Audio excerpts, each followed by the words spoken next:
அஸ்ஸலாமு அலைக்கும் வரஹ்மத்துல்லாஹி வபரகாத்துஹு. அன்புக்கினிய சகோதர சகோதரிகளே, பிரமத அன்பர்களே, நண்பர்களே, இது நபிகளாரின் நற்போதனைகள் பாகம் 18.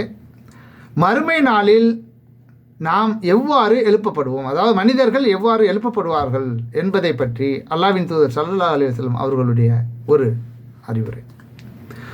இறை தூதர் ஸல்லல்லாஹு அலைஹி வஸல்லம் அவர்கள் கூறினார்கள், நீங்கள் மறுமை நாளில் காலில் செருப்பணியாதவர்களாகவும் நிர்வாணமானவர்களாகவும் விருத்த சேதனம் செய்யப்படாதவர்களாகவும் எழுப்பப்படுவீர்கள் என்று கூறிவிட்டு, பிறகு எழுதப்பட்ட ஏடு சுருட்டப்படுவதைப் போல் நாம் வானத்தை சுருட்டும் அந்த நாளில் நாம் முதலில் எவ்வாறு படைக்க தொடங்கினோமோ அவ்வாறே நாம் மீட்டுவோம்.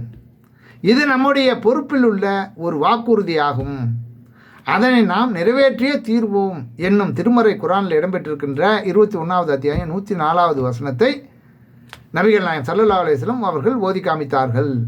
முதலாவதாக ஆடை அணிவிக்கப்படுபவர் இப்ராஹிம் அலைஹிஸ்ஸலாம் அவர்கள் ஆவார்கள்.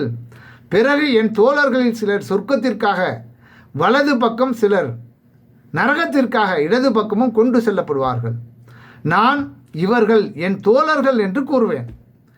இவர்களை விட்டு நீங்கள் பிரிந்ததிலிருந்து இவர்கள் தம் கால் சுவடுகளின் வழியே எங்கிருந்து வந்தார்களோ அந்த பாதத்திற்கு, அந்த மதத்திற்கு திரும்பி சென்று கொண்டிருந்தார்கள் என்று சொல்லப்படும். இஸ்லாமிய போதனையை செவியுற்று அதன்படி நடந்த மக்கள் உங்களை அல்லாஹ் கைப்பற்றிய பிற்பாடு பிறகு பழைய வழிக்கே போயிட்டாங்க என்று நபி ஸல்லல்லாஹு அலைஹி வஸல்லம் அவர்களுக்கு சொல்லப்படுது.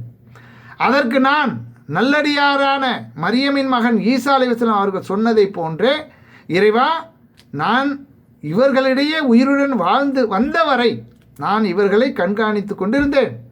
நீ என்னை திரும்ப அழைத்த போது நீயே இவர்களை கண்காணிப்பவனாகி விட்டாய். ஒவ்வொரு விஷயத்தையும் நீ பார்த்து கொண்டிருக்கிறாய். நீ அவர்களை தண்டித்தாலும் சரி, அவர்கள் உன் அடிமைகள் தான். அதற்கும் உனக்கும் முழு உரிமை உண்டு.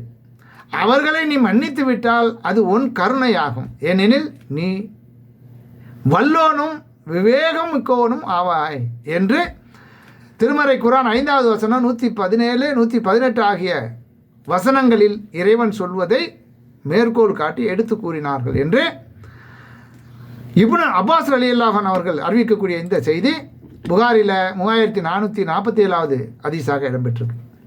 எனவே இது மறுமையில் எழுப்பப்பட்டு அங்கே நடக்கக்கூடிய ஒரு காரியம்.